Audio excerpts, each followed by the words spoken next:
irmãos, estamos nesse dia convidando você para fazer a leitura do texto da palavra do Senhor no livro dos Salmos, Salmo 119, mas hoje com uma diferença. A diferença é que pelo menos nessa série, o último dia que eu peço para você abrir no Salmo 119. Depois de 22 sermões, finalmente estamos chegando ao último. Salmo 119, versos do 169 ao 176. Se porventura você nunca tinha lido o Salmo 119, eu creio que poucos não tinham feito isso ainda, mas e pôde acompanhar os sermões que foram pregados aqui neste Salmo, então você teve a oportunidade de ler todo o Salmo. Salmo 119, versos do 169 ao 176. Obrigado. A palavra do Senhor diz assim nesse texto: chegue a ti, Senhor, a minha súplica, dá-me entendimento segundo a tua palavra. Chegue a minha petição à tua presença, livra-me segundo a tua palavra. Profiram louvor os meus lábios, pois me ensinas os teus decretos. A minha língua celebre a tua lei, pois todos os teus mandamentos são justiça. Venha a tua mão socorrer-me, pois escolhi os teus preceitos. Suspiro, Senhor, por tua salvação. A tua lei é todo o meu prazer. Viva a minha alma para louvar-te. Ajuda-me os teus juízos. Ando errante como ovelha desgarrada. Procura o teu servo, pois não me esqueço dos teus mandamentos. Vamos orar? Pai eterno, te agradecemos por esta noite de louvor e adoração ao teu nome. Te agradecemos pela tua palavra que já foi lida aqui em vários textos, mas te agradecemos em especial por esse texto que vamos meditar nesta noite. Que o Senhor continue sendo gracioso para conosco, que o Senhor continue a nos ensinar por meio dos salmos. E nesta noite que encerramos uma série, encerramos um ciclo, que o Senhor continue sendo bondoso e falando aos nossos corações e nos usando como mero instrumento nas tuas mãos. É o que eu peço em nome de Jesus. Amém. Então, irmãos, conforme já dito e repito, aos que têm acompanhado os cultos aqui da igreja, quinzenalmente nos cultos noturnos até o dia de hoje, eu tenho feito a exposição do Salmo 119. E hoje chegamos então à última perícope deste Salmo, ou à última parte do bloco de 8 versos do Salmo 119, fazendo com isso o fechamento dessa série de mensagens. Relembro que este Salmo foi escrito em forma de acróstico, usando as 22 letras do alfabeto hebraico. Portanto, o Salmo ele está dividido em 22 estrofes de 8 versos cada uma, onde todos os versos de uma mesma estrofe são iniciados por palavras que contêm a mesma letra do alfabeto hebraico. E dessa forma, caminhamos pela letra Aleph, Bet, Gimel, Dalet, Ri, Vav, Zai, Het, Tet, Yod, Kaf, Lamed, Men, Nan, Samek, Ai, Pe, Tsad, Kaf, Resh, Shin e Taf, que é a última de hoje. Então são todas as letras do alfabeto hebraico. E nós louvamos a Deus então por concluir este desafio que teve início lá no final de janeiro. Irmãos, vamos então perceber que Aqui Davi, entendendo-se como Davi, o autor deste salmo, ele inicia essa perícope, essa partezinha final, com uma petição por estar na presença de Deus. Ou, se fôssemos utilizar uma linguagem jurídica, uma petição para que fosse ouvido por aquele que é o juiz supremo. E assim, ele chega diante de Deus dizendo: chegue a ti, Senhor, a minha súplica, dá-me entendimento segundo a tua palavra. E no verso seguinte, ele mais uma vez se achega ao Senhor dizendo: chegue a minha petição à tua presença, livra-me segundo a tua palavra.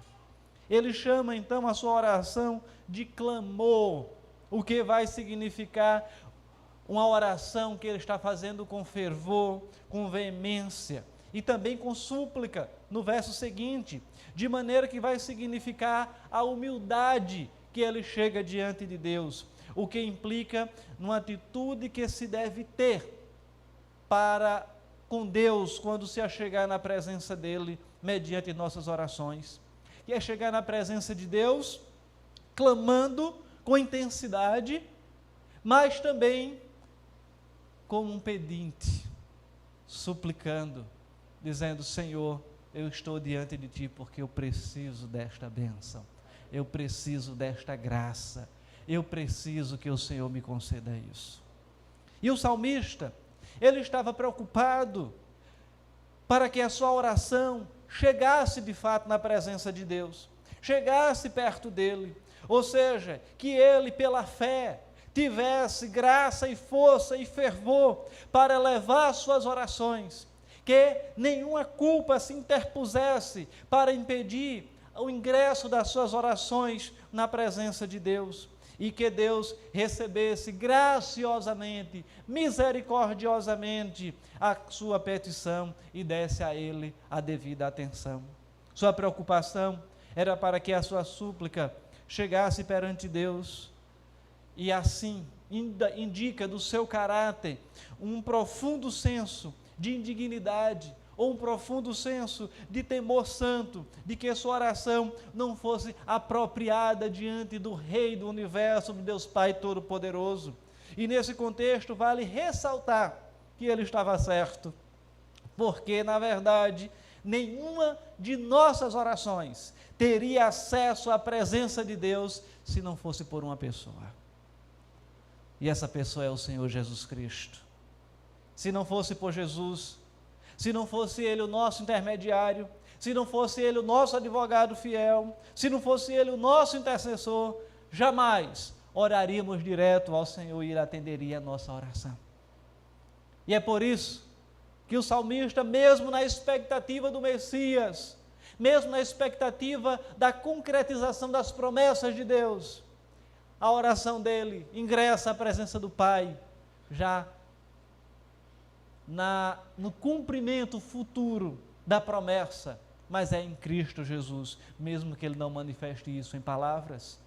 De forma, irmãos, que quando eu e você oramos e concluímos a nossa oração, invocando o nome de Jesus, não é simplesmente para que a nossa oração esteja concluída e os outros irmãos saibam que nós assim o fizemos, mas é porque nós estamos pedindo no nosso nome, porque nós somos indignos de pedir o nosso próprio nome.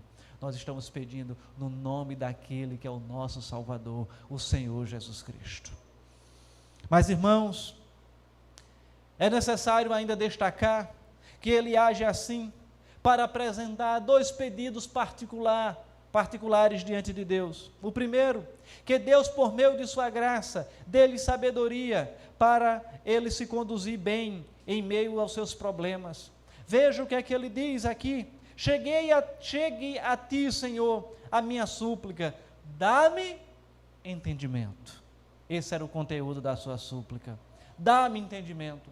Ele se refere então à sabedoria do prudente, que é entender o seu caminho. Dá-me conhecimento de ti e de mim mesmo, e também da minha obrigação para contigo.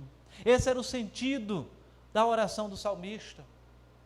E hoje pela manhã, inclusive, lá na igreja presbiteriana Amor e Vida, estava pregando e fazia ali o seguinte destaque, que conhecimento não é a mesma coisa que sabedoria.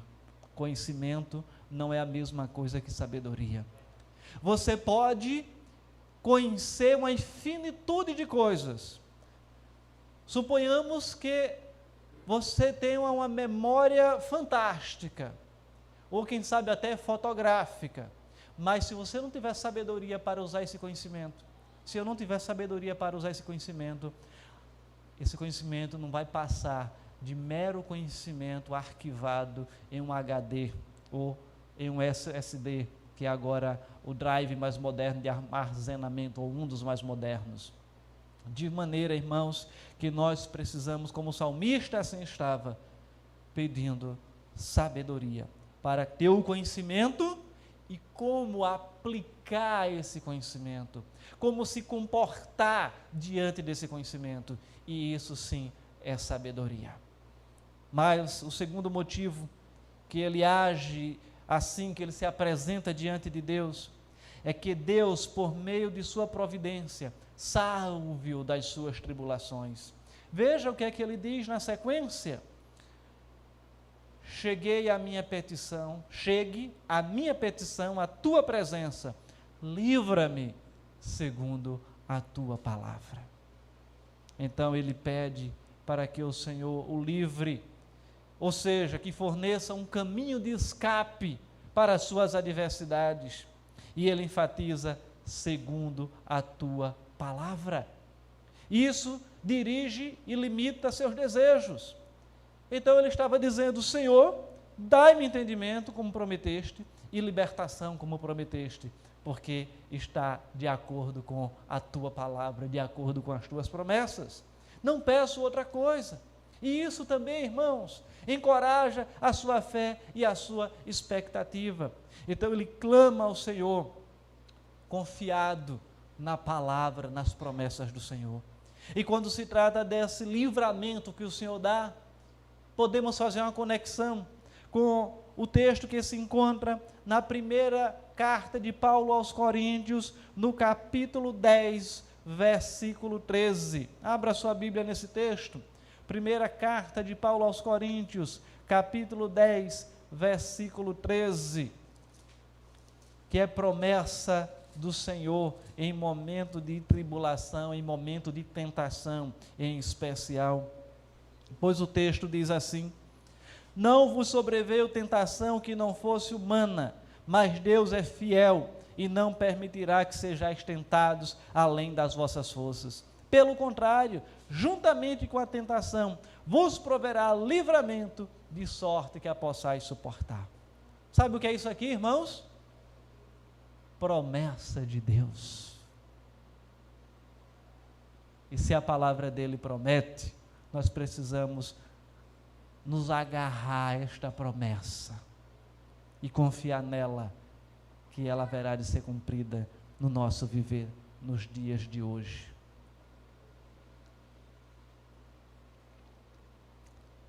E o salmista, quando ele chega aqui no finalzinho e diz: livra-me segundo a tua palavra, é porque ele tinha o conhecimento da palavra de Deus, e agora estava clamando com sabedoria, além de clamar mais sabedoria, para que o Senhor o socorresse, firmado nas suas promessas. Em outras palavras, ele estava simplesmente dizendo: Senhor, prometeu, cumpre por gentileza na minha vida, cumpre a promessa que o Senhor fez na sua palavra. Ingressando no verso 171, irmãos, o que é que nós temos aqui? Aqui nós temos o grande favor que Deus espera de Deus, é que Ele continue lhe ensinando os seus estatutos, continue lhe ensinando a sua palavra, continue lhe ensinando a sua lei. E é o que ele vai requerendo isso no decorrer de todo o salmo, quando diz: profiram louvor os meus lábios, pois me ensinas os teus decretos. Ele ora muitas vezes por isso, em todo o salmo, e fundamenta a sua petição, para que isso seja concretizado mediante diversos argumentos nos mais diversos versículos. E agora ele se aproxima do fim do salmo e fala mais uma vez do assunto, como se tivesse a certeza que seria atendido o que estava sendo atendido. Aqueles então que são humildes, sinceros para com Deus, por sua graça, e resolvem, como Jacó, deliberadamente se colocar diante de Deus e dizer: eu não vou largar enquanto você não me abençoar. E vamos perceber que ele foi abençoado, o Senhor entregou a bênção nas suas mãos.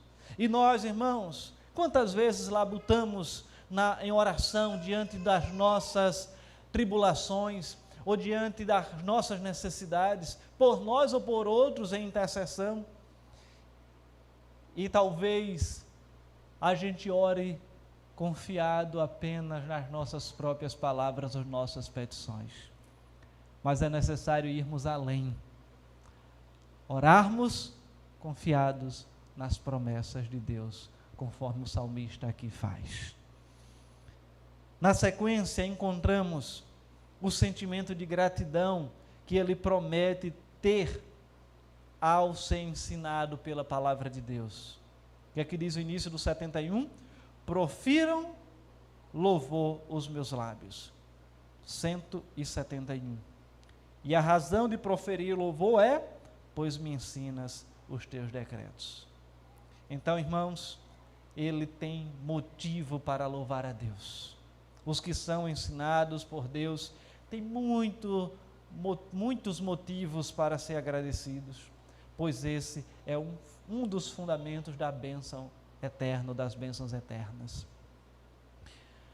Você já parou para pensar que quando você tem um coração grato, você é mais feliz? Já parou para pensar que quando o nosso coração é ingrato, isso traz mais infelicidade para nós, traz mais angústia, traz mais inquietação, traz às vezes até um certo rancor. Ah, porque fulano tem aquilo e eu não tenho? O pecado da inveja e tantas outras coisas. Precisamos sonhar? Sim. Mas não apenas isso. Precisamos ser gratos por aquilo que o Senhor já tem nos dado. Precisamos louvar a Deus por aquilo que Ele já tem nos dado. E ao fazermos isso, talvez os nossos sonhos se ampliem. Ou simplesmente possamos dizer: Senhor, eu sou tão grato, que se o Senhor quiser realizar os meus sonhos, ótimo, mas se não quiser, eu estou feliz com isso.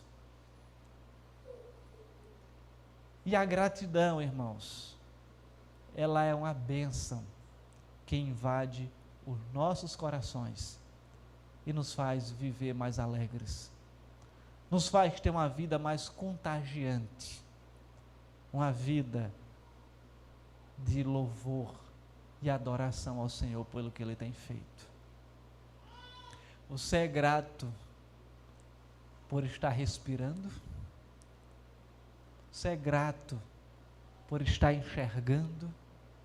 Você é grato por ter se deslocado até aqui hoje? Ou você que está em casa é grato por estar aí na sua casa e ter uma casa, seja própria ou seja alocada, mas você está embaixo de um telhado, e isso é motivo para agradecer a Deus.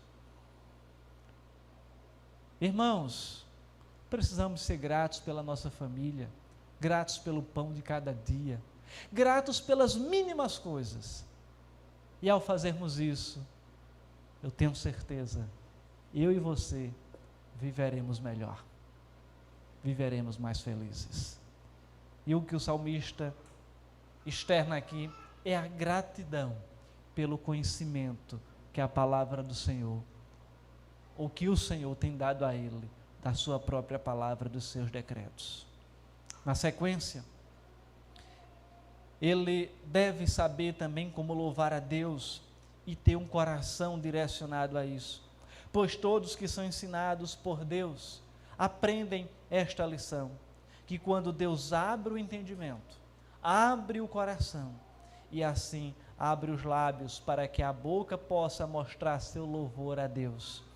E os que oram pela graça de Deus devem ter como objetivo também a glória de Deus, que é quando chega-se então no próximo salmo, que ele próximo verso, o 172, que ele vai fazer essa conexão quando diz: a minha língua celebre a tua lei, pois todos os teus mandamentos são justiça. Interessante observar que o conhecimento que Davi tinha da palavra de Deus, o conhecimento que ele tem dessa realidade, leva-o de pronto a reconhecer com a máxima satisfação que todos os mandamentos de Deus não só são justos, mas também são eles a própria justiça. E o bom uso que ele resolve fazer desse conhecimento é a manifestação da sua lei, a manifestação da palavra de Deus, é compartilhar aquilo que Deus revelou, aquilo que Deus mostrou, que é a sua própria palavra. Hoje nós somos, de vez em quando, incentivados, a compartilhar. Assistimos um vídeo no YouTube e diz: compartilhe. Recebemos uma mensagem no WhatsApp: compartilhe.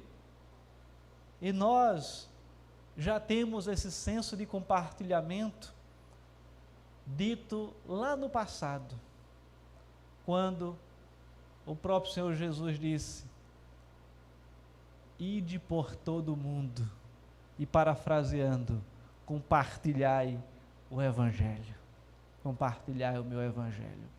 Então isso não é nada novo, precisamos compartilhar a palavra do Senhor, o conhecimento que Ele tem proporcionado a cada um de nós, conforme o salmista aqui diz: a minha língua celebre a tua lei. Em outras palavras, a minha língua compartilhe da tua palavra.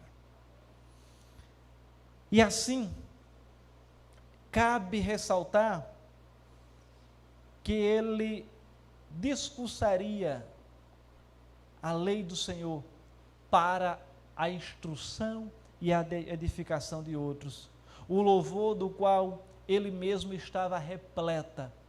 E já se conhece o dito que diz o quê? A boca fala do que o coração está cheio, do que o coração está repleto. E desejava então que os outros também ficassem repletos da palavra do Senhor. E quanto mais percebemos a justiça, a integridade dos mandamentos de Deus, mais hábeis, mais habilitados somos para trazer outros também ao entendimento deles. O entendimento ao fato de que também pode ser direcionado e viver pelos mandamentos do Senhor. Devemos sempre fazer com que a palavra de Deus seja a dirigente do nosso discurso, do nosso falar, para que não venhamos transgredi-la com a nossa fala pecaminosa e também, por outro lado, nem com o nosso silêncio pecaminoso. Quando é que tem um silêncio pecaminoso?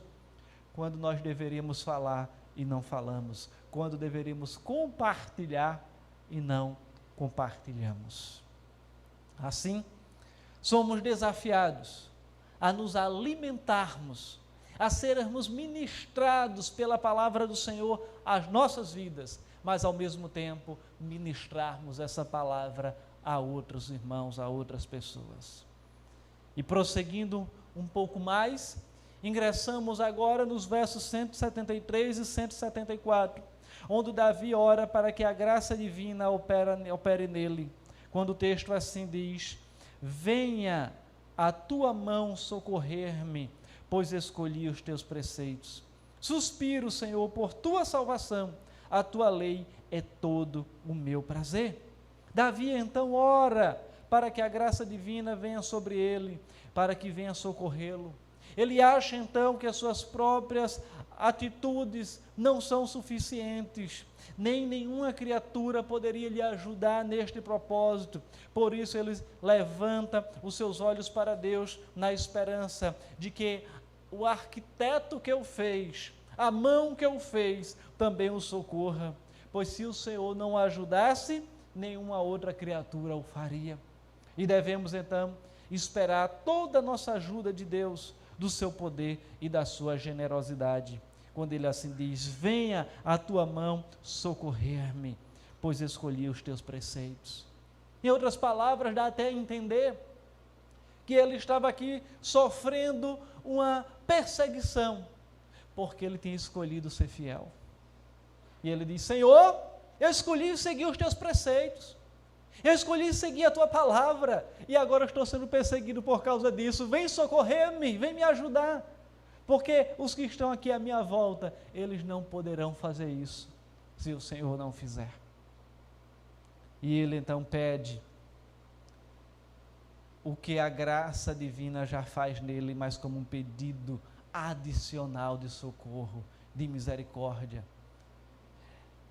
E ele prossegue agora no 174, dizendo: suspiro, Senhor, por tua salvação, a tua lei é o meu prazer. Ele tinha então feito da sua fé uma escolha deliberada. Voltando ainda ao anterior, ele diz, conforme já li e expliquei: escolhi os teus preceitos, peguei-os como meu guia, não porque não conhecia nenhum outro, mas porque em provação eu não conheço outro melhor. Por isso, os que andam nos preceitos de Deus podem depender da mão e da ajuda de Deus em todos os seus momentos. Sejam momentos de alegria, sejam momentos de sofrimento, mas o Senhor é aquele que é o nosso sustentador. E também cabe ainda ressaltar que ele vai destacar que a palavra é todo o seu prazer, que ele tinha prazer em cumprir aquilo que era prescrito, mesmo que fosse a um custo de perseguição. Diz: tua lei é todo o meu prazer. Não só então ele se deleitava nela, como também ela era o seu deleite, e o maior prazer que ele tinha neste mundo. E cabe então ressaltar que aqueles que se alegram em sua obediência podem, pela fé, rogar a ajuda de Deus para continuar em sua obediência. E os que esperam a salvação de Deus devem então ter prazer em sua palavra, em sua lei, e a sua esperança deve aumentar cada dia na expectativa de que Deus vai cumprir as suas promessas na vida dele. Ressalto: Deus vai cumprir as promessas que ele prometeu na sua palavra. Porque muitas vezes alguns irmãos começam a acreditar em promessa de Deus, mas que não foi Deus que prometeu, foi o seu próprio entendimento que achou que Deus tinha prometido. Então nós devemos confiar nas verdadeiras promessas de Deus e nos apegarmos nela, ou nelas. E é uma expressão não tão própria, mas eu posso utilizá-la porque é possível fazer e cobrar de Deus. Dizer: Senhor, eu cobro porque está prometido na tua palavra. Mas com aquela atitude inicial de súplica, de humildade, de dizer: eu não sou digno, mas eu estou pedindo ao Senhor, porque está escrito. Não é chegar como em algumas outras comunidades, que você vai encontrar alguns pastores, bispos, apóstolos, daqui a pouco surgem sacerdotes. Eu determino. Miserável de homem que tu és, quem és tu para determinar alguma coisa a Deus? O que nós podemos é suplicar, é clamar ao Senhor, como o salmista aqui estava fazendo. Irmãos, partindo para os últimos 2 versos, ingressamos no 175, que ele prossegue dizendo: viva a minha alma para louvar-te. Ajude-me os teus juízos. O coração de Davi ainda continua louvando a Deus. Ele ora para que Deus lhe dê tempo para louvar. Viva a minha alma e louvar-te-ei. Ou seja, prolongue a minha vida para que eu possa viver a tua glória. E o motivo porque o homem crente deseja viver é quando digo homem, gênero aqui, pode ser homem, mulher, adulto, criança, idoso, ou seja, o crente deseja viver é para que possa louvar a Deus na terra dos viventes e fazer isso para a honra e glória dele. Ele não diz, deixe-me viver para servir ao meu país, ou deixe-me viver para proteger a minha família, ou deixe-me viver para poder realizar os meus sonhos. Lógico que nós temos sonhos para realizar. O presbítero Davis quer ver as filhas casadas. Quer não, presbítero Davis? Quer que Jesus volte logo, né? Eu quero ver Lara casada, viu? Mas ainda tem muita terra, muito terreno ainda para frente. Mas, irmãos, eu brinco assim com o Davis, que a gente conversa, né, sobre isso, mas se o senhor quiser me levar hoje, eu ficaria feliz, se antes de terminar esse sermão, eu já partisse para a glória. Seria maravilhoso, né, morrer pregando. E se Deus me desse essa graça, seria muito bom, mas não sei o que é que Ele vai fazer da minha vida. Essa graça de morrer pregando a palavra dEle. Mas tantos servos do Senhor que já ocorreu isso, alguns que estavam pregando e ali no púlpito foi o seu último suspiro. E assim, irmãos, é necessário que continuemos vivendo como salmista, dizendo, viva minha alma para louvar-te e ajude-me nos teus juízos. Ou seja, vivamos para louvar a Deus, mas para cumprir o que a palavra dele requer de nós. Pois quando morremos, esperamos ir para um mundo muito melhor, a fim de louvá-lo, e isso é mais agradável para nós, embora muitas vezes achemos que ainda é necessário permanecer aqui por um pouco de tempo. Por isso, ninguém desejaria viver mais se não fosse para fazer algum serviço para Deus aqui. Nessa noite nós estamos prestando um serviço a Deus, porque liturgia é serviço, e nós estamos aqui servindo a Deus numa liturgia de um culto de adoração ao Senhor.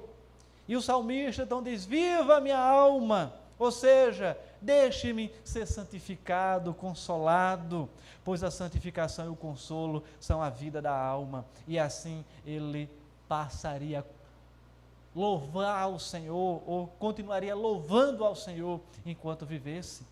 E nossa alma então deve devotar-se ao louvor a Deus e devemos orar por graça e paz para que estejamos preparados para encontrar com o Senhor, mas enquanto aqui estivermos para louvar o seu nome. Mas irmãos, ingressamos no último verso agora, o 176, que ele diz, ando errante como ovelha desgarrada, procura o teu servo, pois não me esqueço dos teus mandamentos. Aqui nós encontramos uma confissão penitente e uma petição de crença. A confissão penitente, ela se reveste dessa primeira parte do verso, quando ele diz, ando errante como ovelha desgarrada. Pecadores não convertidos são como ovelhas perdidas. Somos capazes, ou são capazes de perambular como ovelhas, mas quando desgarradas, não conseguem encontrar o caminho de volta.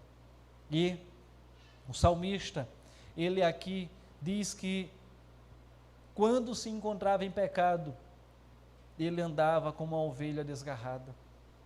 E uma ovelha desgarrada, ela precisa que o seu pastor vá em busca dela e traga novamente para o rebanho. E a petição que ele diz aqui, a petição de crença, é justamente nesse sentido, é um clamor para que no momento que porventura ele tivesse desgarrado, o Senhor o procurasse e mais uma vez o colocasse junto ao seu rebanho. Ele diz, eu não me esqueço dos teus mandamentos, mas estou desgarrado. então eu quero que o Senhor vá em busca e me arrebanhe novamente. E embora tenha se desgarrado, ele diz que não se desviou perversamente, porque não me esqueci dos teus mandamentos. Assim ele conclui o salmo com um senso penitente, ou seja, de petição de seu próprio pecado, ou até confissão, e confiante na dependência da graça de Deus. Com esses sentimentos, o cristão devoto conclui então seus compromissos, conclui sua vida, ele vive e morre arrependendo-se e orando. E até mesmo aqueles que por meio da graça são diligentes em seu compromisso com a palavra, têm de reconhecer que em muitas circunstâncias eles se desviam delas. Todos nós, quando pecamos, é um desvio da palavra de Deus, é um momento de desgarramento como ovelha, mas o Senhor nos traz de volta, mediante a atuação do Espírito Santo na nossa vida, onde nós nos achegamos ao Senhor, confessamos o nosso pecado e novamente nos agarramos ao rebanho de Deus de maneira plena. E com isso, irmãos, nós concluímos o Salmo 119, crendo que nos momentos em que porventura nos achemos desgarrados, voltemos a nossa petição, o nosso olhar e as nossas mentes para aquele que é o nosso pastor supremo, o Deus eterno todo-poderoso. Eu estou aqui temporariamente como pastor desta igreja, reverendo Gilberto também, os presbíteros também são pastores desta igreja, mas nós somos falhos, nós erramos, nós pecamos, mas o pastor supremo é o nosso Deus, é aquele que não peca, é aquele que não erra, é aquele que é perfeito. E a este nós devemos toda a honra, todo o louvor e toda a glória, conectados com a sua palavra, procurando cumprir aquilo que ela nos ensina, os preceitos que ela traz para a nossa vida, e assim orarmos com fé, com fervor, confiando que Deus é aquele que acolhe as nossas petições, e que as nossas fraquezas, as nossas debilidades não sejam impedimentos para nos achegarmos ao Senhor. Que o Senhor continue sendo gracioso, misericordioso e cuidador de cada um de nós, mediante sua graça e providência. Em o nome de Jesus. Amém. Quero orar, irmãos, agradecendo pela conclusão desta série de mensagens, e que, espero eu, tenha sido edificante para cada um daqueles que puderam caminhar conosco durante esse tempo. Oremos. Pai eterno, muito obrigado pela tua palavra. Obrigado por este salmo que agora temos concluído a sua exposição. Obrigado porque o Senhor foi gracioso nos momentos de fraqueza, que nos usou mediante a tua graça, porque se dependesse muitas vezes de mim mesmo, o Senhor não teria falado, mas isso é o Espírito Santo que tem feito, que tem falado, que tem trabalhado na vida dos irmãos, e eu só tenho a agradecer ao Senhor por isso. Não eu, mas o Senhor. Ó Pai eterno, continua a abençoar cada um desses irmãos, que essa palavra, que o Salmo 119 continue a frutificar em nossos corações, que o nosso apego à tua palavra continue mais intenso, mediante os ensinos que foram aprendidos deste salmo, e ao fazermos isso, o teu nome continue sendo exaltado e glorificado. Ó Senhor, continua sendo gracioso e misericordioso conosco, e nos faz ser servos fiéis, errantes, mas fiéis, que erram, mas que se arrependem, que erram, que transgridem a tua lei, mas confessam e recebem o perdão. Então, no nome de Jesus, continua-nos a nos guiar nessa estrada de peregrinação, até o dia que haveremos de nos encontrar plenamente com o Senhor, e não mais sujeitos ao pecado e nem às agruras deste mundo. Ó Paizinho, no nome de Jesus,